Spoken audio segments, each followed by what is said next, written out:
Assalamualaikum warahmatullahi wabarakatuh. Perkenalkan, nama saya Diva Rifna Agustina, kelas 109 absen 11.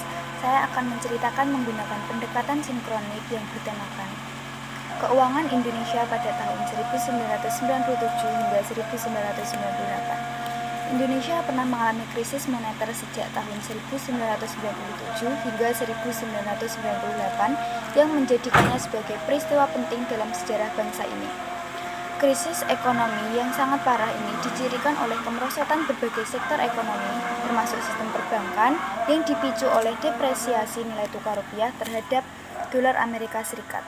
Kejadian ini mencetuskan laju inflasi yang sulit dikendalikan, mengakibatkan kenaikan harga kebutuhan pokok melampaui daya beli masyarakat.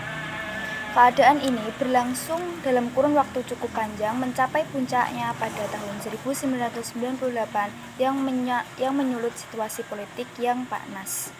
Krisis moneter 1998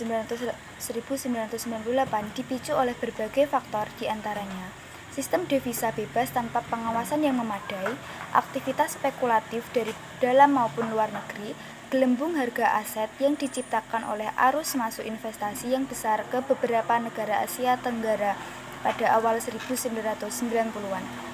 Ekonomi Indonesia sedang berada dalam puncaknya di penghujung 1996. Hampir semua indikator kemakmuran terpenuhi.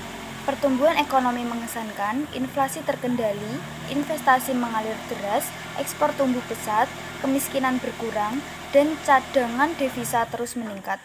Puja-puji terhadap pertumbuhan ekonomi Indonesia mengalir, termasuk dari lembaga-lembaga keuangan internasional seperti Bank Dunia.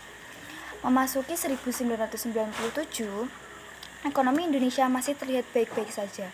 Tanda gelembung ekonomi memang sudah mulai terendus, tapi semua tertutupi oleh capaian angka makro ekonomi yang baik, apalagi aliran modal masih mengucur deras ke Indonesia. Indikator makro ekonomi memang tidak menunjukkan tanda kekurangan, hanya tingkat inflasi yang menjadi perhatian, tetapi itu dianggap sebagai efek dari pertumbuhan ekonomi tinggi.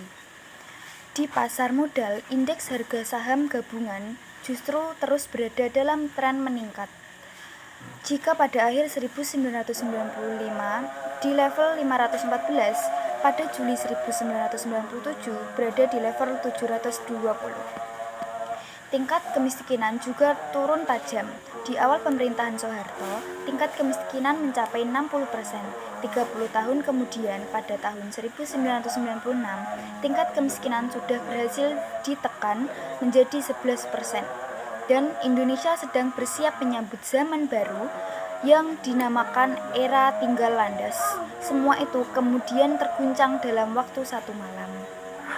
Pada Juli 1997, Thailand dilanda krisis. Mata uang baht tiba-tiba anjlok. Sebelumnya, selama 20 tahun, Thailand mematok mata uangnya sebesar 25 baht per dolar. Memasuki 1996, defisit neraca berjalan Thailand meroket. Baht dinilai sudah overvalued.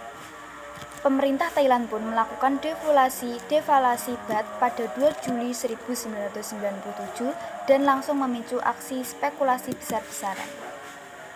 Pemerintahan Thailand berupaya mempertahankan pematokan mata uang dengan melakukan intervensi membeli baht, namun upaya ini tidak berhasil. Thailand kemudian menurunkan pematokan mata uang dan mengenalkan sistem mengambang. Baht langsung anjlok terhadap dolar. Krisis di Thailand merambet ke negara-negara Indonesia termasuk Indonesia. Ted Kian Hui dalam The Emergence of a National Economy menyebutkan negara-negara Asia Tenggara menjadi sasaran spekulan internasional. Ada dua hal yang memicu, yakni pematokan mata uang yang dianggap sudah tidak sesuai dengan kondisi terkini dan terjadinya gelembung ekonomi. Serangan para spekulan membuat mata uang di Asia Tenggara semakin jatuh. Pada 11 Juli, Filipina akhirnya mengembangkan peso untuk mengatasi kejatuhan mata uang. Sementara Indonesia baru sebatas memperlebar range pergerakan rupiah dari 8% menjadi 12%. Setelah kisaran pergerakan rupiah diperlebar, mata uang ini malah anjlok hingga 7%. Ketidakstabilan mata uang di kawasan Asia Tenggara membuat para manajer keuangan internasional menarik dana mereka. Rupiah makin terpuruk. Pada 14 Agustus 1997, Indonesia akhirnya memutuskan untuk mengembangkan mata uangnya. Itu saja cerita yang dapat saya sampaikan menggunakan pendekatan sinkronik. Kurang lebihnya mohon maaf. Wassalamualaikum warahmatullahi wabarakatuh.